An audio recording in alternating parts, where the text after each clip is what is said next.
Hope is a faith in a better future, that what you're going through at the moment is not in vain, that it's part of a process of being guided towards a better future or a greater destiny.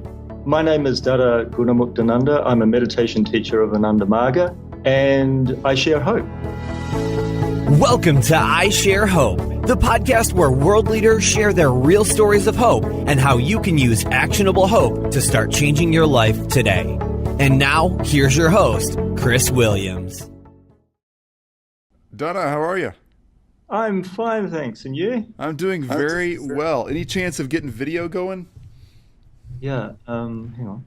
I think I can find that button over here. Can you see me? I got you. I got you too. Dude, you look way cooler than I do. I don't think so. I don't know, man. You totally fit the build. So you're a yogic monk. Am I saying it right? Yogic. Yogic monk. Pertaining to yoga. That's what I figured it would be pronounced a different way. So where do you live? Australia.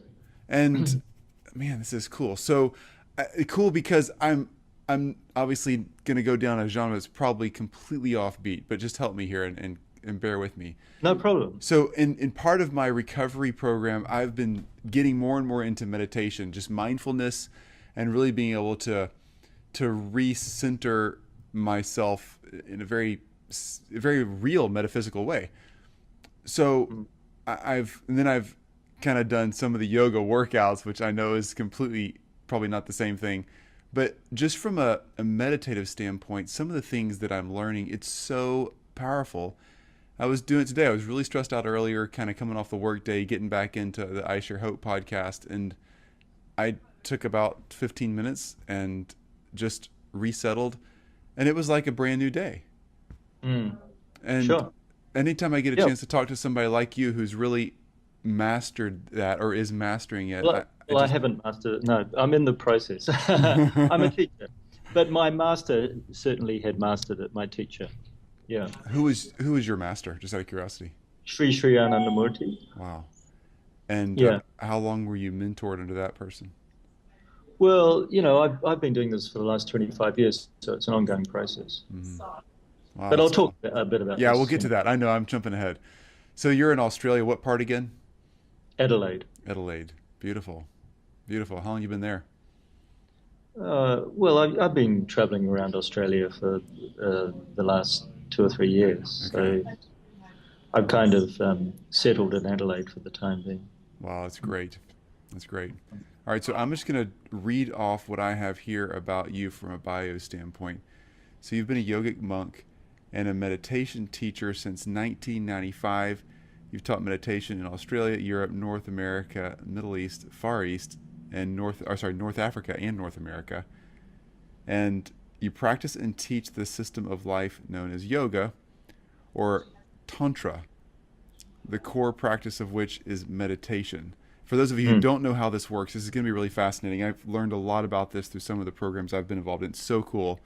Meditation is about finding the essence of yourself within yourself and realizing that essence is the inner self of all beings and the entire universe. This, I believe, will lead to the greatest happiness. This is what you wrote.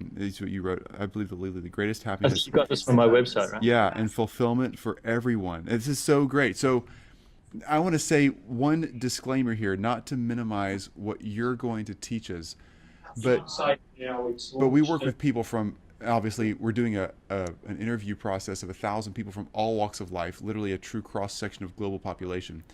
So there are a lot of different religious views expressed in our podcast, and that's totally okay. We're looking for how hope is used across all genres of life. But if this clashes with some belief you already have, just listen with an open mind, because there's a lot of things here that'll still apply and be very applicable to your life. It's really great stuff. So with that, sir, I appreciate you being here and I appreciate your time. I know your time is valuable and you're well sought after, and thank you for sharing with us. I'm very happy to be here. Thank you for inviting me. It's a beautiful thing.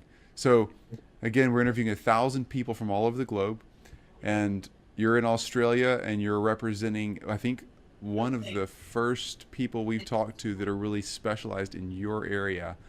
So I can't wait to hear what you have to say. So can I ask you our 5 questions and let you start going? Sure. Okay. Question 1, sir. First of all, say your last name because it's awesome. Gunamuktananda. Gunamuktananda. I also had trouble saying it when I was first given it. Is it Gunamuktananda? To get used to it. Gunamuktananda. Gunamuktananda. It's made of 3 parts: Guna, Mukta, and Ananda. Ananda means bliss. Mukta means liberation or liberated, and Guna means, the kind of the binding principles of the universe. So it basically means blissfully liberated. And Dada, what does your first name mean? Dada is a generic term. My colleagues are also called Dada. It means, elder brother. Okay. So that's a term from your position as a teacher, as a monk. Yes. Okay. Yes. Got it. So in Anandamaga, the organization that I belong to, actually my full name is Acharya Gunamuktananda Avadut. So anyway, Acharya means meditation teacher or one who leads by example. Okay. But in the casual kind of address or term is Dada, which means brother or elder brother. So myself and my male colleagues are called Dada, and my female colleagues are called Didi. Beautiful. Can we call you Dada today? Certainly. Okay. Yeah. Beautiful. Yeah. Thank you. Okay, so question number 1, Dada, is what is your favorite quote about hope or your definition of hope? Oh, you're starting with the quote. Okay. My favorite quote is, "You are never alone or helpless. The force that guides the stars guides you too." It's from my guru, Sri Nandamurti. It's a very popular quote of his, and I think it's particularly appropriate for the subject of hope. I agree. And question 2 plays right off of that. Who has shared the most hope with you? But hang on, I didn't give my definition. I'm sorry. No, you keep going. That's great. I didn't mean right. to cut you off. I'll take all I can get. I got to remind you what you got to ask me. That's right. So my definition is of hope. I think hope is linked to faith. So my definition is hope is a faith in a better future. That what you're going through at the moment is not in vain. That it's part of a process of being guided towards a better future or a greater destiny. Wow. I love it and agree with it. That's beautiful. Can I go to question 2 now, Dada? I'll let you go to question. Okay. Thank you. Thank you for those. So I love how that sets a stage for question 2, though, because if that's kind of how you're measuring or presenting hope, then who has shared that kind of hope with you? Okay, so it's my guru, my spiritual teacher, Sri Nandamurti. He was a great guru. I mean, the word guru has become very kind of common, even in English. It's an English word now, and it means different things to different people. Usually, people kind of use it in a very casual way. But the way I'm using guru is, a teacher of the highest order, a teacher, a great person, a great being. And we have a concept of self-realization in yoga. Self-realization means that you're fully aware of the essence of your being. You've realized yourself. So we call it self-realization. And I believe that he was, my guru Sri Nandamurti was born self-realized. He didn't actually have a teacher of his own. Wow. And he, the teachings that he gave have been so comprehensive and so profound, and the practices are based on those teachings. And basically, quite simply, what he has given has had a very profound and deep influence on my life and given me hope. Because before I learned meditation, I was living a very kind of, very, I wouldn't say nihilistic, but I had a very materialist point of view and was questioning, what is the point of life and, that kind of thing. So I was kind of heading towards a bit of a dead end in terms of, life outlook. And when I actually learnt meditation and learnt the teachings, the philosophy and the practice from my guru, I was very inspired, and it's given me hope ever since. That's wonderful. I didn't know that someone could be born self-realized. In your faith, in your practice, I always thought that was a process. I didn't know that was a possible start. Yeah, well, according to the yogic philosophy, we're all on a journey towards self-realization. And it's a very optimistic philosophy. It's hope is at its basis, because we're all on a journey towards realizing ourselves and experiencing the essence of that realization, which is infinite happiness. When we realize ourselves as the infinite consciousness, when we realize our own consciousness as the infinite consciousness of the universe, then we can fully experience the essence of that infinite consciousness, which is infinite happiness, which is what we're all looking for, perfect peace and contentment, perfect love, bliss, whatever you want to call it. These are all words. But, the experience is the essence is the same. We're all looking for the same thing. And that realization is inevitable for each and every one of us. So this is a very hopeful thing. This really relates to our subject. Inevitable meaning that we're all going to realize that someday, just a matter of how soon we get to take advantage of it? Exactly. Okay. Exactly. Yeah. And when does the realization come for people who never practice this? Is it after death? Well, it's a natural process, and it's going to happen for everybody sometime or another. But so everybody is in a way kind of moving towards it. Most people are moving towards it unconsciously. Some people, a lot more people are consciously aware of that journey and aware of that movement and aware that they're a part of that, that journey. But most people, especially in today's society, a very materialist kind of atheistic society, we haven't really given any credence to a deeper meaning in life. But now we are more and more and more. So it's a natural process, but you can speed it up with the process of meditation. So that's what meditation is. Meditation is, looking within yourself, taking the time out every day to look within yourself and to really try to connect and really try to feel and experience the essence of yourself. So, that speeds up the whole process of self-realization, because it's a proactive method of realizing yourself, of knowing yourself. Sure. And so that moves you close to the goal faster. And it also gives you hope and inspiration and happiness in your everyday life. The more you practice it, the more you feel, one with yourself and one with the universe. Okay. So, I get it. So it's an entirely positive and optimistic philosophy and outlook. And the practice is based on it and supports that philosophy and outlook. And you gradually realize more and more, the more you practice it, the truth of that, of the philosophy and the outlook, that it is actually true. Okay, it's easy to be skeptical at first and doubt whether we're existing within a higher reality, whether our own consciousness is part of a higher consciousness, an infinite consciousness. I was, skeptical myself, because, as I said, before I learnt meditation, I was, of that bent of mind, quite materialist in my thinking.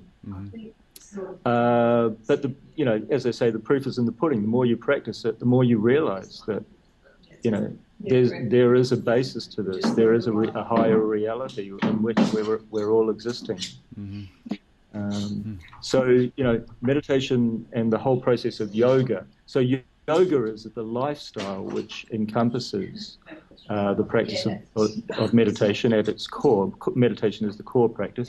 There's also other practices such as, ethical principles that you follow throughout your life, yoga postures, diet, service, helping others. All these things are part of the yogic lifestyle, what we call yoga, or initially it was called Tantra. So, the word Tantra is, in a way, we prefer the word Tantra because there's no ambiguity. Well, there is a little bit of ambiguity these days about it, but, sure. No, Tantra is the word I understand is more the true practice of it, because yoga, I mean, there's hot yoga, there's red hot yoga, and there's yoga at the local workout. I mean, it's just, it's not the same thing. That's right. So the thing is that the yoga postures are not actually the yoga. And, there's different forms of, there's different, styles of yoga that have been taught in yoga studios. And a lot of those are, very, remotely, if at all, related to the actual practice of yoga postures. Right. But the point is that yoga postures play only a small part in the lifestyle of yoga. Meditation is the core practice. All these other practices support the meditation practice. Mm-hmm. Okay. So so if you're practicing the lifestyle of yoga with meditation at its core, it means that you're gradually expanding your sense of self, your sense of existence. And that expansion, that's what Tantra means. Tantra means to expand yourself, to expand your mind, to expand your awareness. And so any practice which expands your sense of self makes you,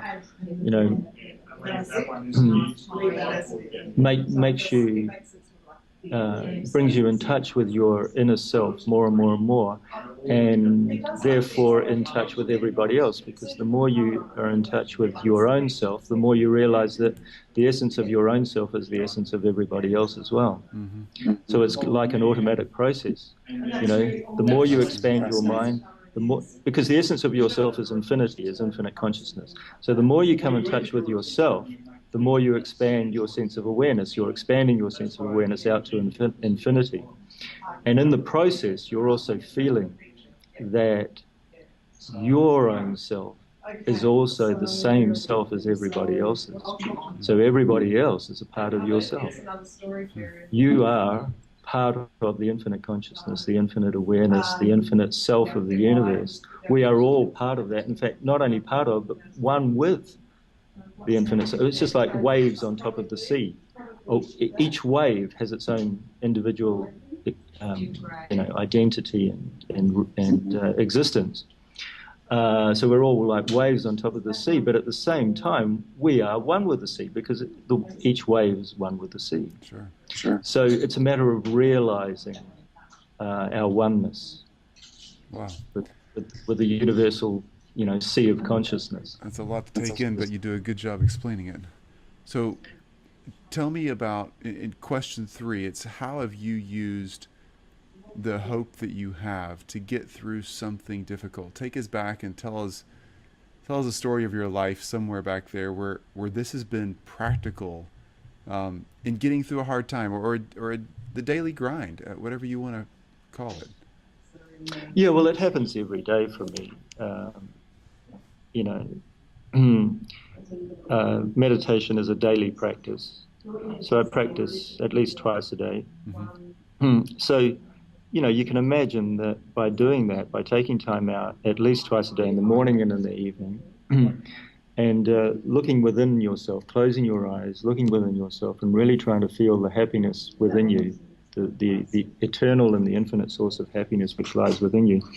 It's going to give you hope, it's going to give you inspiration, it's going to give you the strength to get through the daily grind and to get through all the, all the stuff that happens in life that we can't avoid. But it's not a matter of avoiding life or avoiding problems. Meditation will give you the strength to take life on with the right spirit and get through the problems. So this happens on a daily basis. But as I said, it happened with me in a huge way, in a big way, when I first learned meditation, because I was getting into a kind of an existential crisis, and I had been searching for a couple of years before that for a deeper way of existence, a deeper way of being, a deeper way of, a deeper meaning. And when I came across Ananda Marga, the organization which encompasses, this is the organization which was started by my guru and which encompasses the teachings, the philosophy, and the practice that he gave. When I encountered Ananda Marga and my guru and his teachings and the meditation practice, it was literally a godsend. I believe it saved me, because I think I would have deteriorated into I would have gotten into a big funk, and it took me out of that, and I haven't looked back since. Wow, yeah. That's great that it's helped you. So, you're saying so many things that give me so many questions, but I don't want to distract from your story. I'm learning so much. Thank you for explaining. Oh, no problem. Feel free to to ask any questions you like. Thank you. I'm happier actually if you ask questions. So it saves me the problem of thinking about what I have to talk about. I understand that. So, Howard, let's go ahead and move into question 4. How are you sharing hope today? Is that question. So, how are you using all of this on a daily basis? You're obviously teaching all over the globe, but what does that look like? How do you practically share your hope on a daily basis? Yeah, well, the kind of things that I've been talking to you about now, I talk to people, almost on a daily basis. For example, in the last week, I've spoken to 2 people who I believe really need hope. One has had a car accident 15 years ago and still hasn't been able to overcome the pain.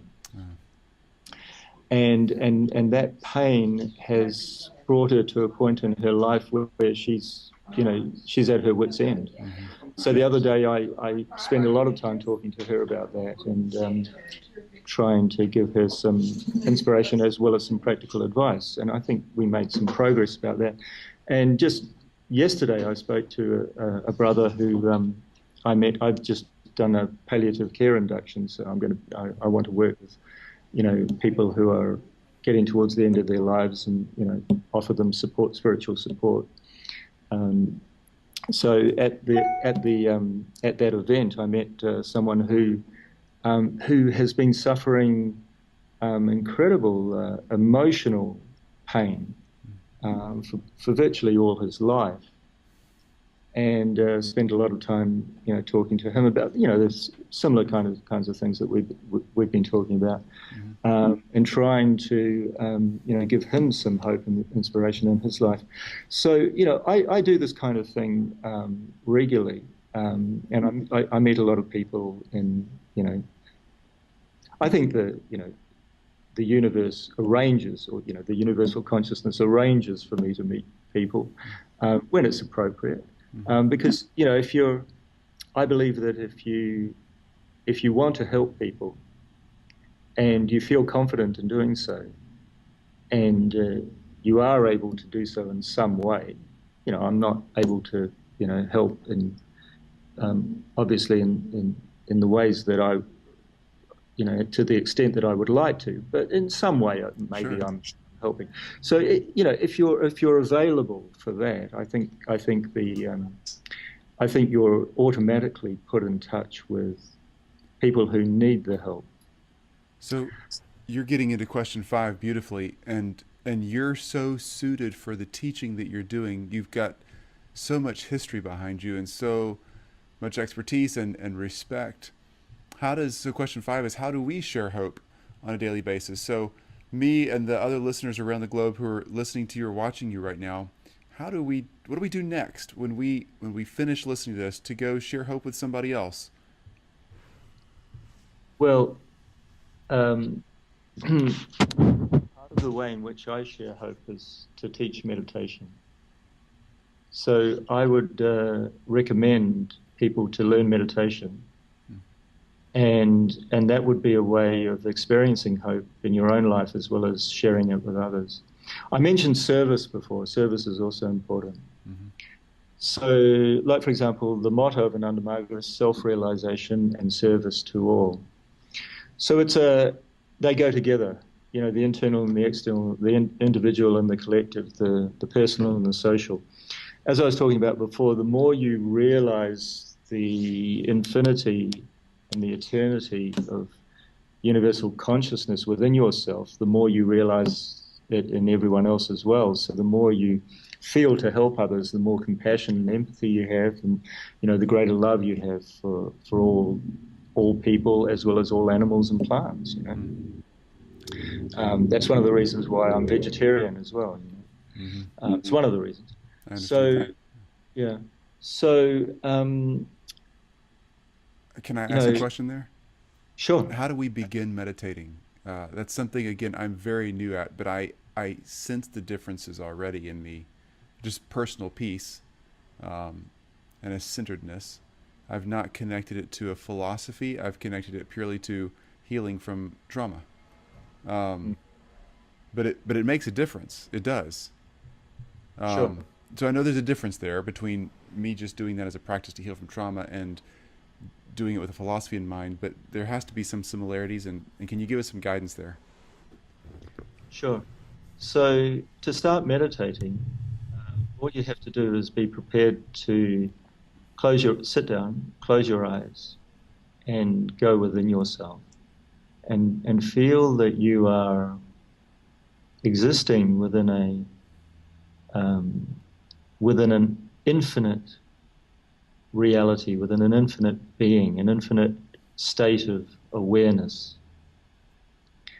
You might want to call it infinite love or infinite happiness or infinite consciousness.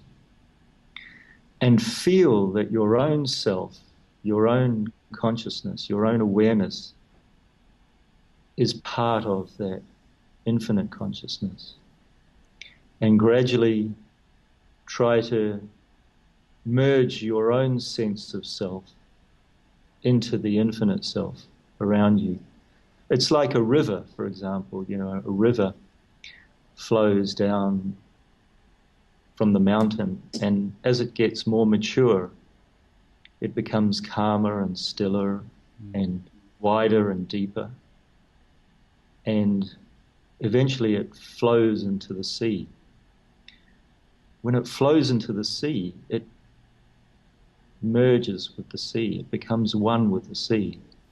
So that's the metaphor of what we're trying to do, or what actually happens in meditation. If you meditate every day, gradually your individual self, as the river, is flowing into the sea and becoming one with the sea. So it's not a loss of identity, but it's an expansion of identity. It's an expansion of your limited self with all your limited beliefs and your limited and all our limitations. So we're expanding our limitations to eventually become unlimited. So it's an expansion of ourselves into the infinite self, and you can do that by going online. I can give you the website anandamarga.org, ANANDAMARGA.org. There's a Learn Meditation button at the top of each page. There's also one in Spanish and Chinese. You can sign up for the free online meditation course, which introduces the whole concept of meditation, teaches you a basic meditation technique, as well as introduces some concepts that we've been talking about and more. And then you can also have the opportunity of getting in touch with your local acharya or meditation teacher, Didi or Dada, in your area, and depending if you're a man or a woman, and learning your personal meditation technique. Good resources. So what's the difference between what you're talking about and mindfulness meditation? I think I've been more down the mindfulness track. What's the difference Okay. there? This is mindlessness meditation. Or That's the a great goal, way to say it. That's funny. the goal is mindlessness. Yeah. Well, actually, but seriously, the main difference is that I think mindfulness is based on Buddhist meditation. Yeah, Which, I'm focusing on breath and, yeah, feeling the breath come and go. I'm focusing on a very physical yeah. aspect, which, It's a kind of a passive technique, hmm whereas mantra meditation, the technique that we use, is proactive. okay, So in I'm not an expert, of course, on it, but in mindfulness meditation, one focuses on the breath and different, you watch your thoughts or whatever, hmm and you allow the essential reality to come through hmm once your mind has settled and things like that. So it's a passive method, whereas the mantra meditation that we teach and practice uses a mantra to actively instill a connection with consciousness gotcha. and instill that feeling of bliss within oneself. That makes sense. So instead of allowing it to come over you, you're actually pursuing the. Exactly. I got it. Exactly. It's Okay, proactive rather than passive. gotcha. Hmm. Good exchange there. Huh. You're a good teacher, obviously. Well, thanks. I've been doing it long enough, so I better be by now. You've practiced a But little bit. So yeah, you've mentioned your website. Are there any other ways that we can stay in touch with you? Because we want to make sure we put all of those on our website so people can find you easily. sure. So the website of Anandamaga is anandamaga.org. hmm My own personal website is consciousfrontier.org. I can give you shall I type the URLs in or shall I give them to you later? Oh, just feel free to tell us right now. That's fine. We'll get them down and we'll find all the links to there. Are your social media accounts linked to that website, or do you do social media? Yeah. Okay. So if you go to consciousfrontier.org, that's two words, conscious and frontier, .org. You can get the link to anandamaga.org, and you can also get the link to my Facebook page and my YouTube page, which are both my last name Gunamuktananda. Perfect. Okay, that's good. And you can see, for example, I did a TEDx talk as well where I talk about some of these concepts as well from a different angle, from a different perspective. Great. But the main thing that I really recommend is that, this thing is not about any particular person or any particular thing. It's about finding the truth within yourself. It's not about anybody telling you what you should believe or, what you should think or, it's not about belief, it's about experience. Mhm. So what I really recommend is for people to actually learn the meditation, look within yourself, and find the truth within yourself. Mm-hmm. And I that's understand. that's the essential reality. That's what I always tell people. When I'm giving meditation intros, at the end I say, look, don't believe what I've just said. This is just my sales pitch. You've got to believe what you find within yourself. Mm-hmm. Sure. It doesn't matter how many people you listen to, how many books you read, whatever, how many films you watch. The important thing is to actually practice the meditation and to find the truth, to experience the reality within yourself. Mm-hmm. Mm. Thank you. Thank you You're for the welcome. teaching. So here's what we're going to do. If you're listening or watching, if you go to isharehope.com and look for Dada, he's the only Dada on there right now. I can assure you of that. Maybe we'll be able to find a few more in our 1,000, but look for Dada, that we don't have to remember how to spell his last name.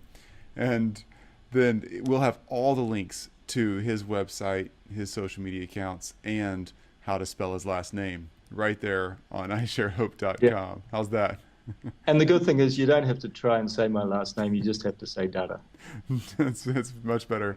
It's like baby language, it's easy. Dada. All right, so we ask usually a couple of random questions at the end of this thing, and one I love asking is, what is your favorite song or piece of music when you're feeling low that you like to listen to? And I'm curious about that one, because do you do a lot of listening to music, or is that not really your thing? Yeah, sure. Okay, so what do you like to listen to? Absolutely. Actually, I was telling you the different aspects of yoga before, and music is a big aspect of yoga that I didn't mention. Good point. So, as I said, we use mantra in meditation. We also have a universal mantra that we sing to different tunes, whatever tune you like, before we meditate. Huh. Great. And that has the, just like yoga postures or whatever, diet or ethical principles, it has the effect of calming the mind and centering the mind before you go into meditation. So it's another technique which supports the meditation. So, if you go onto the website, anandamaga.org, and you go to the kirtan page, kirtan means singing a mantra, repeating a mantra, singing it, chanting. If you go to that page, you can download a lot of kirtan tracks, and you can listen to a lot of really nice music with a mantra being sung. Very cool. Yeah. Hey, that's really cool. So that's go ahead. So that's one of my favorite types of music, kirtan. And my guru actually wrote over 5,000 songs, devotional songs. Yeah. It's pretty amazing, isn't it? So that's also a genre which I love. Over a period of some years, his last years, he wrote those songs. So devotional musical bhajans means, inculcating, instilling that feeling of love for the supreme, love for the universal, love for the infinite. So those are all beautiful. And I also like popular songs as well. I used to love, Bob Marley and because of his social message as well. Absolutely. And recently one of my favorite songs, and I was thinking about it the other day as well, is "Where Is the Love?" Black Eyed Peas. Mm-hmm. Great song, which is, because through popular culture, sometimes a universal love, that message of universal love emerges, and it emerges really strongly, and I feel it in that song as well. Love for everyone. We've got to love each other. Love for all people, all beings. Expand that love to universal love. So any music which has soul, any music which comes from the heart, I love, and music which really instills that feeling of universal love. Yeah, fantastic. Yeah. All right, last question. Do all of the monks like you that practice the way you practice look like you? Not the women, but do all the guys have long hair and a beard? Because you totally fit what I pictured you would look like. Really? Okay. Well, yeah, but fortunately they don't all look like me. No, it'd be a good thing. It just you look like what you call yourself. You really do. Okay. Some business people look like business people, and others simply don't. But you totally, you got this. Oh, well, I'm glad I don't look like a business person. Right. But yeah, I mean, the system is that, my male colleagues, the Dadas, we all have, long hair and a beard. Why is that? It's a kind of it's part of our, we have a uniform as well. I wear orange. I wear an orange uniform. It's part of our look. It's the tradition of our, So it's a tradition, which is awesome. It's a tradition that's really cool, and it's not. Thank you for answering the question. I promise these are totally respectful questions. I suppose it's a way of identifying ourselves as acharyas, as teachers. Yeah. I got it. It shows wisdom and age and the respect. And okay. Well, I would hope it does, but a lot of it is kind of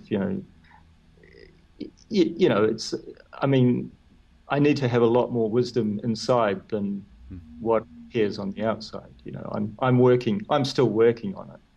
So it probably gives me more the benefit of the doubt. I'm still working towards actually being what I look like on the outside. Well, Dada, it's been a privilege. I have one more quote to get from you about I Share Hope. So what we have each of our guests do, I think you saw this on the show notes, is you can say your name and I share hope. That way we can put that audio clip at the beginning of the podcast. So I'm going to be quiet for a second, and you can say your name and I share hope, or your name and what you do and I share hope, however you want to put that.